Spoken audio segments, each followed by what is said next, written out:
Unique একটা পিঠার recipe আজকে তোমাদের সাথে শেয়ার করব। আজিমল রেসিপি মানে একদম সহজ রেসিপি। আসসালামু আলাইকুম, কেমন আছো সবাই? আশা করি সবাই ভালো আছো, আমরা আল্লাহর রহমতে ভালো আছি।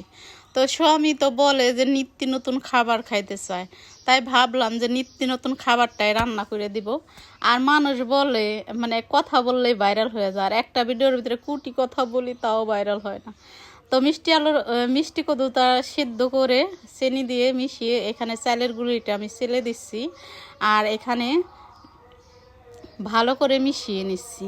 তো এখানে দিয়ে দিচ্ছি 1 চামচের মতো কর্নফ্লাওয়ার, যাতে অনেকটা মচমচা হয়।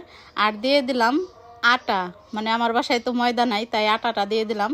1 চামচের মতো কালো জিরা আর একটু সয়াবিন তেল দিয়ে নেড়ে চেড়ে মিশিয়ে নিলাম। আর এই যে এরকম করে দেখো, গোল গোল করে তেলের ভিতরে এক এক করে ছেড়ে দিচ্ছি। আর মচমচা গরম গরম পিঠা রেডি।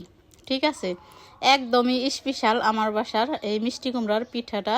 তোমরাও বাসায় বানিয়ে দেখতে পারো, ছোট বড় সবারই পছন্দ হবে। আর বাচ্চাদের টিফিনও দিতে পারো।